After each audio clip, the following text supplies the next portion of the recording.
Bien, seguimos en el programa. Tengo la fortuna de entrevistar a un prestigioso y conocido médico de la ciudad de Rosario, del país y también del exterior, el doctor Rafael Pineda. Doctor, le agradezco mucho su presencia en nuestro programa. Gracias, Carlos. También para mí es un honor acompañarlos. Gracias. Autor de libros, profesor de la Facultad de Medicina de la Universidad de Rosario, de la Universidad Austral, recuérdeme si me olvidó algo, entusiasta también del cine. Sí, efectivamente. Y jefe del sector de ginecología y obstetricia del Hospital Municipal. De Clemente Álvarez durante 30 años hasta mayo del anteaño, en 2013, cuando cumplí 70 años, me jubilaron, me jubilé. Entre otras cosas, entre otros cargos que usted ha ocupado.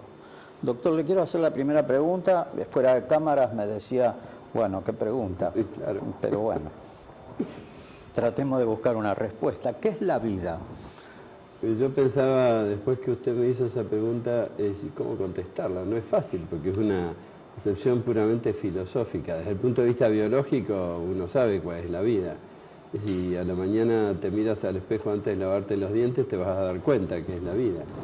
Pero la vida del ser humano creo que es lo más importante que existe en el mundo. Por otra parte, es la criatura más perfecta que Dios ha hecho, a pesar de que en realidad muchas veces no parezca una criatura perfecta, pero bueno, eso es la vida del ser humano, ¿no? Su vida, mi vida, la de cada uno de los que nos rodean, los prójimos. ¿Hay una diferencia entre vivir y permanecer, doctor? Yo creo que sí, A veces uno permanece porque las situaciones físicas lo hacen permanecer, pero siempre es vivir.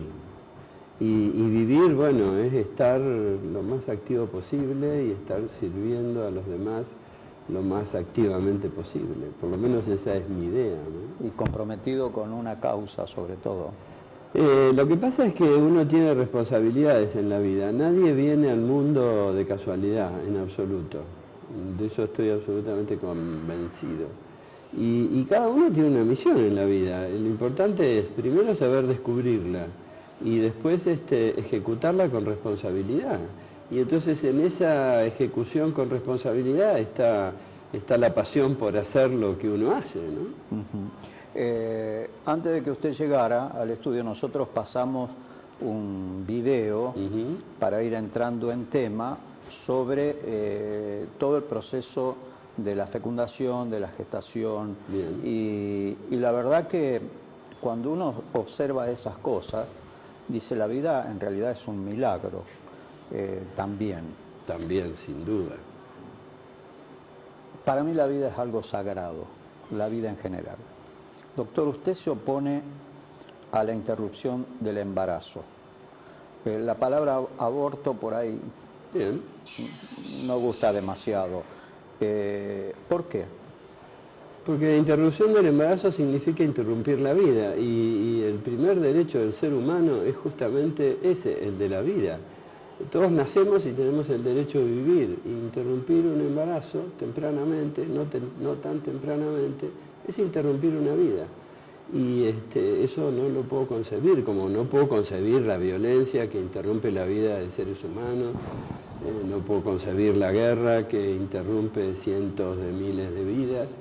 Pero si uno se pone a analizar los holocaustos de fines del siglo XIX y los holocaustos del siglo XX no han sido nada al lado del problema del aborto. O sea, la cantidad de vidas que se han interrumpido con el aborto son tremendas. Para darle un ejemplo, desde Roe versus Wade, año 73 en Estados Unidos, que se despenaliza el aborto, se calcula que hay más de 50 millones de vidas sesgadas. Y entonces, bueno, yo no puedo entender, porque yo soy un defensor de la vida por principio, o sea, si no, no hubiera estudiado medicina. Y el día que terminé mi carrera y tuve que ingresar al ejercicio de la profesión, lo primero que juré es defender la vida. Entonces, a mí no me cabe ninguna otra idea que defender la vida en la medida que esa vida es defendible. Lógicamente no se me ocurriría el encarnizamiento terapéutico de un enfermo terminal, pero sí defender la vida a ultranza. Bueno, hay quienes dicen que hay excepciones. Por ejemplo, cuando se sabe que el nene, en un caso de un bebé anencefálico, o en el caso de que la ciencia o el médico detecta que la criatura va a nacer y va a morir al instante, hay quienes dicen que, bueno, que se deben observar casos excepcionales. Y también está la famosa violación, ¿no? La mujer que es violada, queda embarazada, y bueno, los que defienden esto de la interrupción del embarazo dicen que son casos excepcionales que se deben contemplar. Bueno, a ver, vamos por partes. Sí.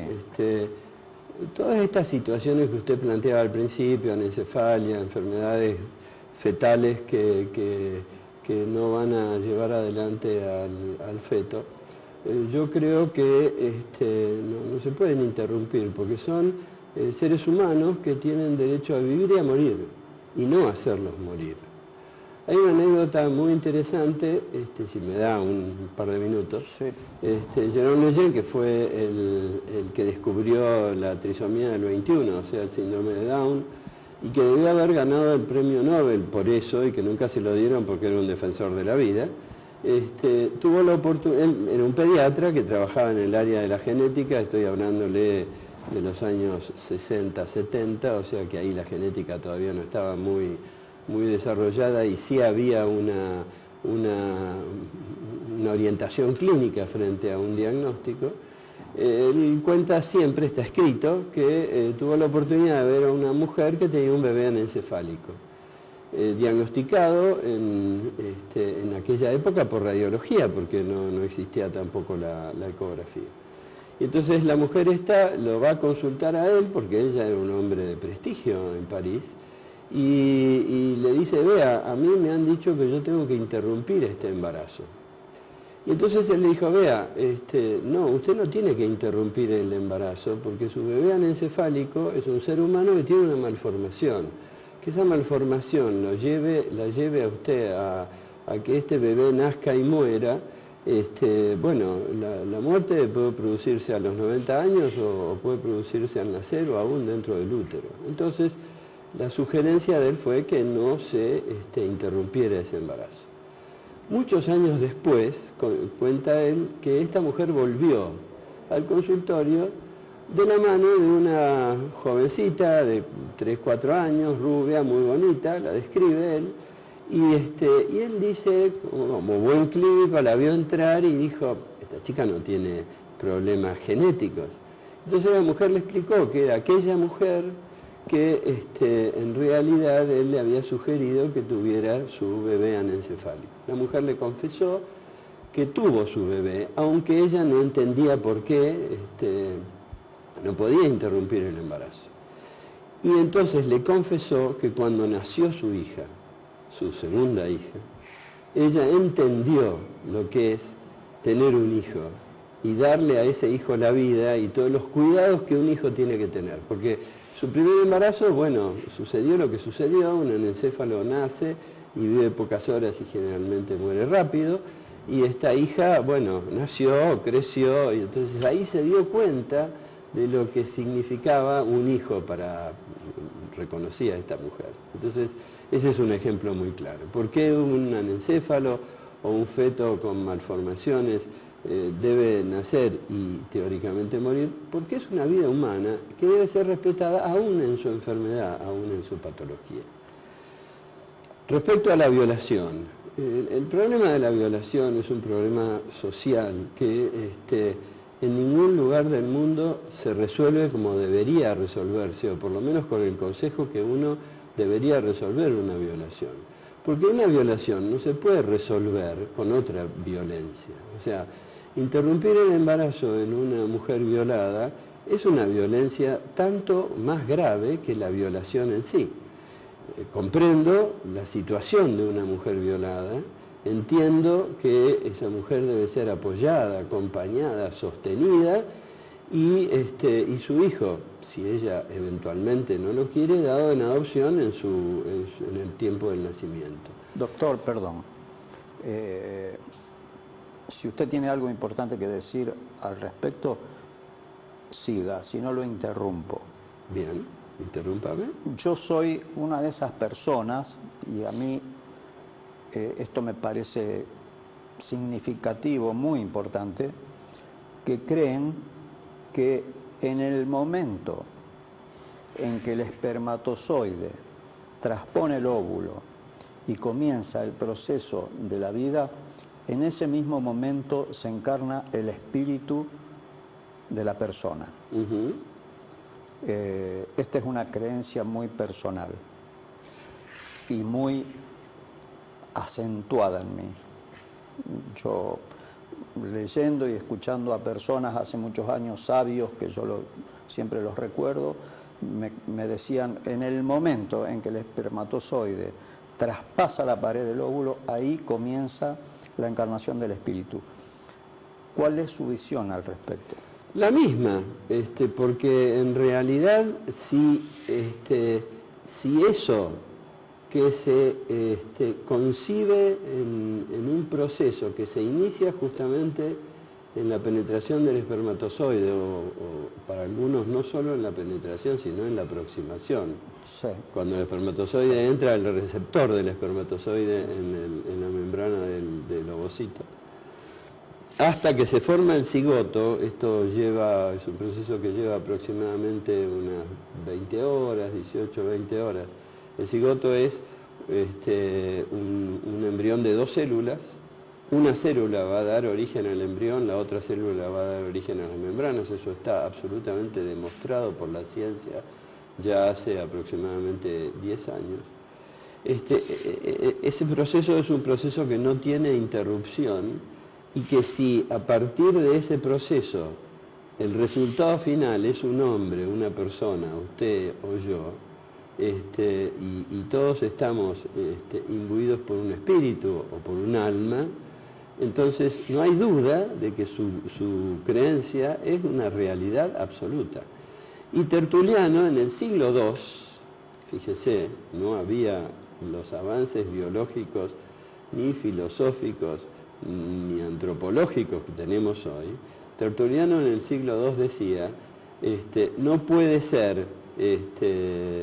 dejar de ser un hombre aquel que lo va a ser. Entonces esa es una realidad, y si la persona es un ser de alma y cuerpo, de cuerpo y espíritu, el espíritu se va a infundir en el momento de la concepción. Doctores, a menudo los que defienden la interrupción del embarazo o aborto, mujeres, que yo respeto todas las creencias y las posiciones que se adoptan al respecto, y esto lo digo sinceramente, ¿no? Dicen, yo tengo derecho sobre mi cuerpo, y con eso justifican la interrupción del embarazo. ¿Cuál es su visión en ese sentido? Y están equivocadas, o sea, a ver, tienen derecho sobre su cuerpo, sin duda, pero no tienen derecho sobre otra persona que está gestándose en su cuerpo.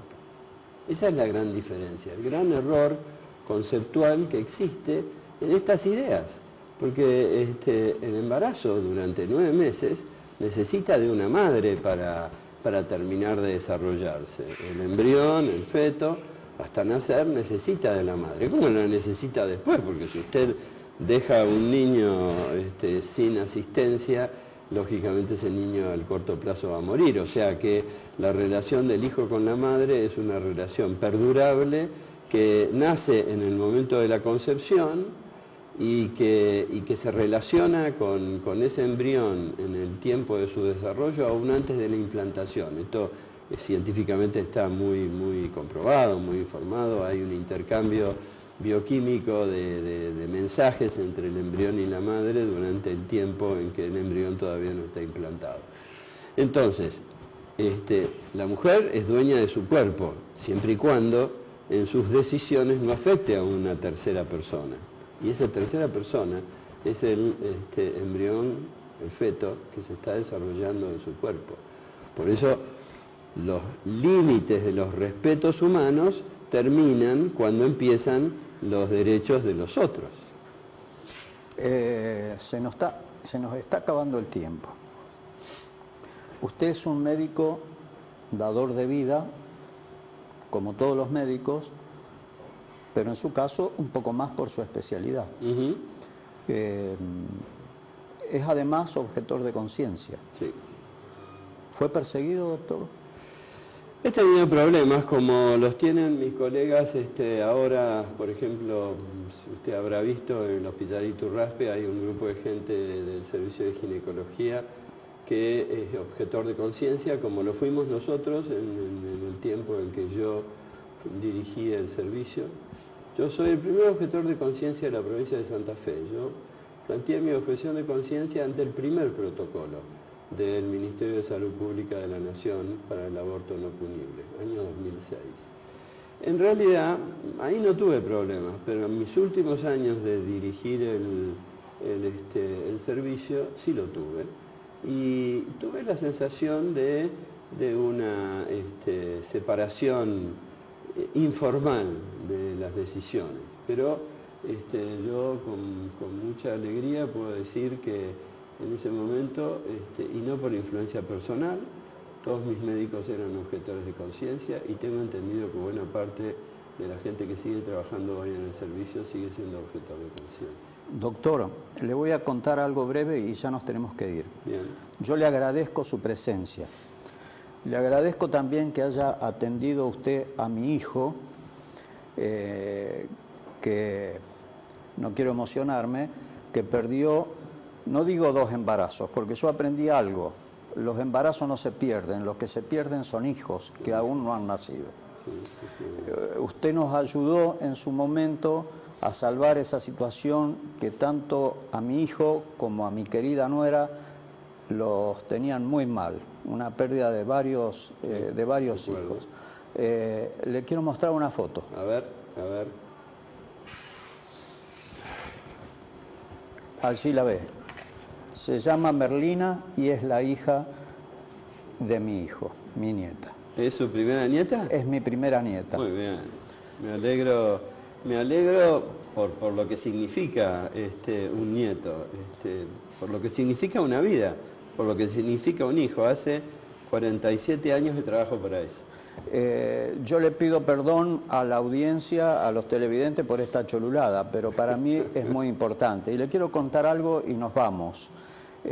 Para tener nuestro primer hijo que está detrás de cámara, mi esposa estuvo 9 meses en cama sin levantarse ni siquiera para ir al baño. Muy pobre. Y para la segunda también. Luego de haber perdido varios hijos, ya no digo embarazos. Gracias, doctor, por haber estado esta noche con nosotros. Gracias, Carlos, por la invitación y por lo que hemos podido decir. Seguimos.